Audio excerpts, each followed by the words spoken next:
Well, your book is a fascinating book, and not just because I like comedy and I love all these people that you love, but the story itself I think is really quite moving and a real story of grace, because you had some pretty tough things to get through. Your father dying when you were fairly young, and then stepfather in the picture, which sounds like he's a wonderful man, but no man would be the right man at that point for any kid.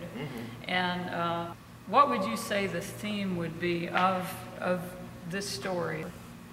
I guess the theme, if I could put it in a word, I guess it would be reconciliation, in the sense of me reconciling my life as a Jesuit with my life as a comedian, which was not something that was immediate, and is a process. But then me also reconciling, as you mentioned, my father dying, and really just the healing process that occurred, and what humor brought to that, what God brought to that. And it's interesting because I was recently watching a film and I was brought to tears, and I realized it went back to when I was 6 years old, and when my dad died, and I thought, well, it always goes back to that. It always goes back to that. And so there isn't ever like, I thought there would one day be this place or time where that would no longer be a factor, but that's always there. But at the same time, there's a healing and a growth and a development, but at the same time, that moment, that time is still sacred in its way.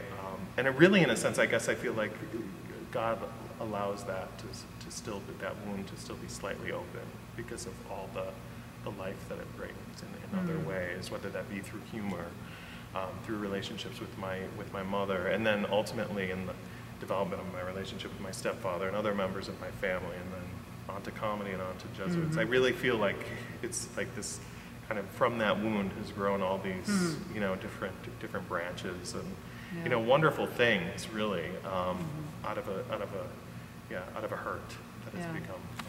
Yeah, well, that's beautifully put, and I can't think of anything else to say here. So we really appreciate you spending time with us. Thank you, Vinita.